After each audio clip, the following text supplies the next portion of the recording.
He lay obediently with his feet down and knees far apart, exposing himself to Julie as she shocked his pubic skin with her cold wipe. She brought it over his shortened hair, then grasped his penis and efficiently wrapped her fingers and thumb around it, pulling down toward the tip quickly.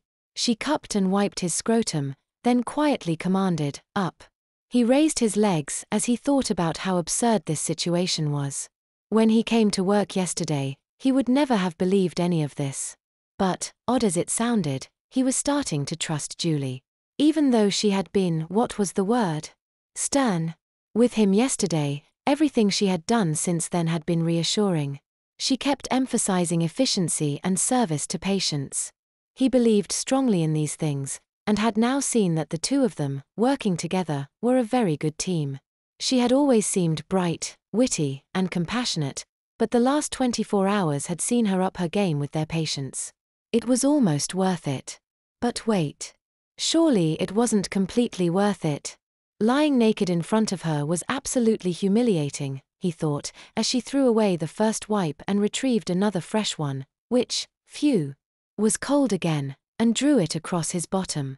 He had never been outgoing, and she was the kind of person who befuddled him. She was fearless and direct. She did not seem to care about his embarrassment. But Julie also seemed to be so focused on working together for a cause he could understand, and she wasn't making fun of his nakedness or of his acquiescence. He had certainly met women who had been unimpressed with his shyness and trouble making small talk. Some early disasters with girls had left him tentative and quiet.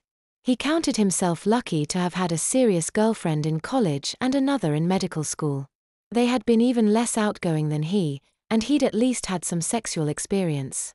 But women like Julie, while intriguing to him, scared him and left him uncertain. Now, as she brought the wipe down his crack toward his anus, he wouldn't know how to confront her about the bizarreness of how she was treating him. He felt her poke his anus, twisting the wipe. This didn't hurt, but he didn't understand why she did it. Maybe if he asked nicely, she would tell him, or, preferably, stop. After this came the cool sprinkle of the baby powder, with the scent eventually wafting up. Then the new diaper slipped under his bottom, and the direction, down. The new crinkly bulk pulled up over him, and taped down tightly. "Okay, I'll go check to see if there is a patient waiting." He sat up, legs hanging off the side of the table, gathered his courage, and asked his question. "Do you mind if I ask you something?" Her face became guarded for an instant, then cleared. "No, of course not." "What is it, sweetie?" Sweetie was nice, he thought at first blush. He'd have to consider that, but not now. "Why do you do that poking thing every time?" He couldn't meet her gaze, embarrassed at having to ask the question at all. While he hated talking about anything diaper or bathroom related, he disliked the anal probing. That's what it was, right? Even more. "What poking?" She seemed genuinely confused, then said, "Oh, you mean when I'm cleaning your bottom?" He nodded, staring at the floor. He heard her say, "I can't hear your manners." He looked up, then realized what she meant. Yes. Yes, She smiled brightly.